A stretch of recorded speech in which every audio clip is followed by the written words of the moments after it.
Hi, this is James Malinchak, featured on ABC's hit television show, Secret Millionaire. And I'm so excited to be here with my friend Tim Estes. Tim is a financial educator, an author, a speaker, and a wealth planner. Hey Tim, how are you, buddy?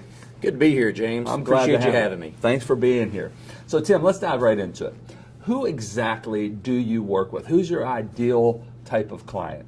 Well, I work with pre-retirees, retirees, business owners, basically people like myself, baby boomers.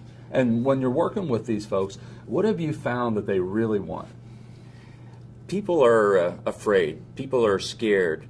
They're afraid of running out of money. They're afraid of taxes because taxes really affect their wealth in retirement. So the big thing, though, is running out of money before they leave this great world. And do you find that one of the reasons is the lack of planning early on when they should be planning for, the later years? Well, they think they're planning, but you're exactly right, James. They don't plan efficiently. And with our proprietary system, we take them through a process where they're able to understand where they are, understand where they're going, and we help them get to their retirement destination. So I'd go out on a limb here and say you probably help them with something that's customized for them and their situation and their goals. It's not a cookie cutter, one size fits all type of thing, right? It's unique for their situation. Absolutely. We have a proprietary system where we walk them through, and it's a very in-depth interview. We have a discovery interview, and then we take them through our process, and it takes a while for us to walk them through to get them to where they want to be. I have to know where they are, what they want. I'm going to know them as well as their spouses, and so I really need to know what their thoughts and their desires are to be able to provide them with a quality service. You're almost like their financial doctor. Learning about their history, learning about the different type of person they are, so that you could prescribe the right financial future. Correct? Absolutely. I've found that there's a lot of financial advisors in the industry that they come along and they kind of cookie cutter what they're doing. It's a shame that it's like that, but they're trying to just take that square peg and cram it into the round hole, and it just doesn't work. And so we want to be very, very specific and make sure that what we do is exactly what the client needs and wants. They may not even know what they need, and so that's where we come along. It's you don't know what you don't know until you find out what you don't know kind of a thing. And so we come along and we help them to discover what their true wants and desires are. I love the whole specialized to me in my situation. It's like me buying a suit. My arms are longer than my body, so I can't just walk in and pull off the rack a suit jacket that's one size fit all. It just would my jacket would be up here. Yeah. And I found a lot of folks in the financial world, they try to give that one size fits all, and that's one of the things I love about what you guys do is it really is specific to my needs. Correct? You nailed it right on the head. I too have a problem buying off the rack. You have the long arms, I have the short arms. Everybody's situation is different. Somebody may have an example of a client that I had recently. They have a special needs child, and so them having a special needs child, we have to be very careful and specific to make sure that every detail is taken care of because the parents won't be around forever, and we want to make sure that that child is taken care of long into its adulthood. No, that's great. I want to shift gears for a second. I want our viewers to really understand you. So how did you come to discover your passion for helping these folks? That's a great question, James. It goes all the way back to my childhood, believe it or not. Growing up, unlike you, I was the smallest kid in the class. All through elementary school, all through junior high, even into high school. I kept waiting for that growth spurt. I never got that growth spurt. So when you're the smallest in the class, you get picked on a lot. And I found I really didn't like it. But where it really hit home was one day we were on the playground where we lived, in the apartments that we lived, and someone was picking on someone that I cared about, and that was my sister. And I remember distinctly something inside of me clicked. I didn't like being bullied, and I sure as heck didn't like somebody else being bullied. And I remember running up to this kid who was older and, of course, bigger, and I stood in front of him, "Leave my sister alone or I'm going to beat you up." Now, he could have pounded me into the ground or whatever, but fortunately he turned and smirked and walked away. But in that moment, there was that passion that came, that spark that came to me. That felt good.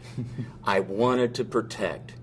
So that followed me on through even into college. I went through Texas A&M on an ROTC scholarship. I went into the Navy. Why? Because I wanted to protect. I wanted to defend this great country that we live in.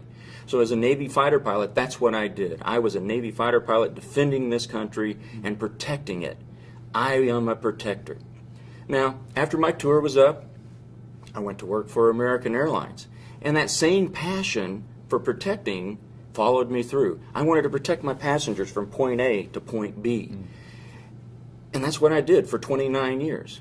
Well, around 1990, somebody else that I loved was picked on, and that was my parents. And you're going, well, gee, Tim, how can your parents be picked on? They're on the playground playing? No.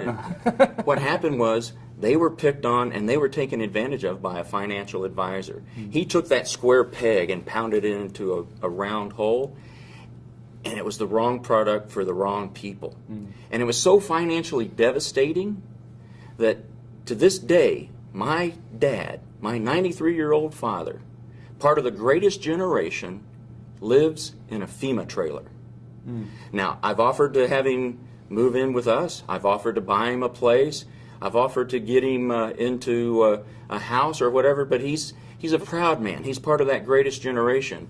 And so he has insisted that, no, I'm fine. I'll live here. I've got everything that I need. I'm a simple man. And so he has the things that he needs, but it angered me. So that's when I entered the financial services industry. I swore it wasn't going to happen to me, and by God as my witness, it wasn't going to happen to my parents again. So that's why I entered the financial services industry, because I don't like bullies. And as we all know, there are bullies out there in the financial services industry. And with the cookie cutter style of the round peg and the square hole, I'm fighting very hard to stop that. And my clients understand that I'm a protector. Well, I love that. You know, that's who I want looking over my money and my financial future and the people I love and care about. You know, something else, you've got the one-size-fits-all type of person out there. You know, another thing that I have found that leads us astray is bad advice through the media. So could you speak to that for a moment? The media is in cahoots with the financial services industry. You can look at any TV show, Fox Business, CNBC, any of the news shows out there. They're there to sell to the viewers. They're there to sell advertisement. And I've seen it, and I'm sure other people have. You'll have one talking head on, and they'll say, this is going to be good. And then 30 minutes later, you'll hear, this is going to be bad. And then they're talking about the same thing. But the commercial break, it's talking about their products. So they're pitching their own products. And so the media is a complicit person with the financial services industry, and that's something that I try to avoid. You know, as I said before, I want to be very specific and go through and make sure that what I do isn't the square peg pounded into the round hole. That we're doing something that is exactly what you may need or my clients may need. You know, you've discovered some of the biggest challenges out there, pitfalls, roadblocks, if you will. Now, we don't have time to go through all of them, but how about naming just a few for anyone watching? I'll give two to you, James. The first one is people are afraid of running out of money. And what I have found is they've done surveys. I believe it was AARP that did a survey, and their survey said that 66% or 2/3 of the people that are retired, 65 or older, are afraid of running out of money. So outliving your money. Outliving their money. And it gets even worse with people that have wealth, those over $1 million in assets. Those people, it jumps up to 90% are afraid of running out of money or losing their wealth. And so that's a pretty significant hurdle that people have to overcome. And that's where, as a protector, I like to come in with our special process, our proprietary process, and work through to make sure that we may have to make adjustments, but they will get to the end of their life still having some assets left over so that they don't run out of money. Right. So one big obstacle is outliving your money, running out of money. What would another big challenge be? The next one is taxes. And where that comes in, especially in retirement, is that in retirement, when they're taking money out of their IRAs or their investments or whatever, that's just part of it. That's only one sliver of the tax issue. There's really a hidden tax, I guess you would call it, and that's health care. The tax of health care. Never even think of that. Well, think about it. You know, they're on fixed income, usually. Right. Healthcare keeps going up. It's like the train has left the station and they're on the platform. Well, that inflation of healthcare really becomes difficult for a lot of seniors and a lot of retirees. So I've heard different studies, and the figure that keeps being bantered about is a couple 65 years of age, they are going to spend out of pocket $250,000, $250,000 during their lifetime for out-of-pocket health care. Out of pocket. Out of pocket. So that is a tax on their assets. Sure. They're not going to be able to, unless they've planned appropriately, they're not going to be able to afford it. And nobody, I don't know about you, but I know I love my kids, but I sure as heck don't ever want to go live with them. And so I want to make sure that the same thing is true with my clients, that they don't have to go live with their kids, because the worst thing I can think of is they end up running out of money and there's nothing but bad options after that. They're back in college, they're eating top ramen, which nobody wants to do, or they're having to run around with the heat set at 50 degrees and a blanket around because they can't afford the heat. Or God forbid, they're standing at a counter somewhere at 80 years of age going, would you like large fries with that? Nobody wants to do that. You know, I know a lot of financial advisors. I have seen, matter of fact, I've stopped watching the financial shows. You're smart. You're very smart. I don't read the blogs online because you don't even actually have to have a license to write a financial blog. Anybody who can put up a website could pretty much write a financial blog. And it amazes me that folks, well, you know, retirees just don't know. They go online, they read these blogs thinking they're getting good advice, but it's bad advice. You are one of the first people that I've talked to who actually taught me about the importance of healthcare costs rising and that you need to plan for that as you're hitting retirement age. No one ever told me that before. They tell me about taxes and fixed income, but nobody ever tells you about the healthcare costs. So that's a great hidden challenge that I'm glad you're sharing with our viewers. Tim, I want to move forward here and talk about next steps. Okay? If someone's watching and they understand and they love what you do, it's not cookie cutter.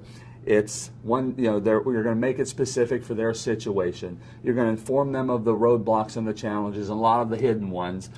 What would be the next step for somebody watching? Start today. Take action. We've put together a lot of complimentary or free reports that will assist people in getting them the information and knowledge that they need. And in fact, on the screen below is how you can get this free complimentary information. Or you can even contact us and we can sit down and have a nice chat and go over it one-on-one. Tim, thank you so much, my friend, for being here. Thanks, James. I appreciate it. Appreciate it. So, you heard it, taking action. You got to take action. If you don't move forward with taking action, then you'll always be where you've always been. So don't procrastinate. Go to the bottom of the screen, pick up the phone, call Tim, call his team, and set an appointment. Or go to the website and download the free, complimentary, free, valuable resources. You will be so grateful you did.